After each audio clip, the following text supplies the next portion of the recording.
Another day, another basketball stories na naman ang pagkikwentuhan natin. At ngayon nga, yung pag-uusapan natin ang balitang pagkuha ng Los Angeles Lakers kay Lauri Markkanen at ang pagkapanalo ng Golden State Warriors laban sa Denver Nuggets.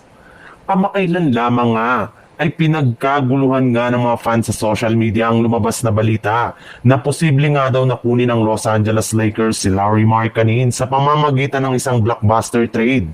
Hindi rin naman nga daw magiging mahirap para sa Lakers na gawin ang ganitong klaseng trade since meron rin naman nga silang sapat na asset para makipagnegosasyon sa kupunan ng Utah Jazz.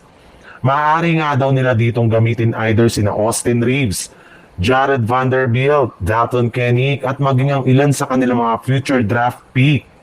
Napakalaki rin naman nga daw ng potential ni Lauri Markkanen bilang isang big man na maaari nilang ipalit sa pwesto ni LeBron James kapag tuluyan na itong nagretiro sa NBA sa mga susunod na taon. Yes, bibitawan man nga daw ng Lakers si Austin Reeves sa Jazz ay mas gusto nga ng kanilang team na makuha si Lauri Markkanen imbis na si Walker Kessler lamang sa isang team blockbuster trade.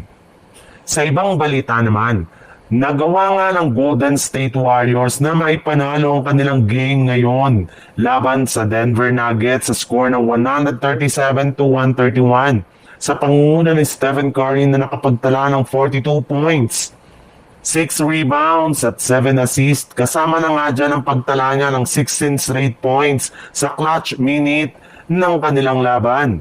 Siya rin naman nga ang literal na bumuhat at nagpuwersa ng overtime noong nahihirapan na ang Golden State Warriors na makapagtala ng puntos laban sa Denver Nuggets na pinangungunahan rin naman nga ni Aaron Gordon na nagtala ng kanyang career high na 50 points.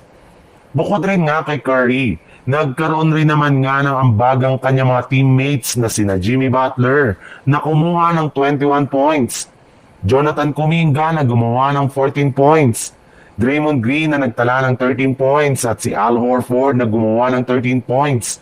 Kasama na dyan ang kanyang clutch 3-pointer sa overtime. Dahil nga sa pagkakapanalo ng ito ng Golden State Warriors ay umangat na nga sa 2 wins at 0 losses ang kanilang record sa standing ng Western Conference.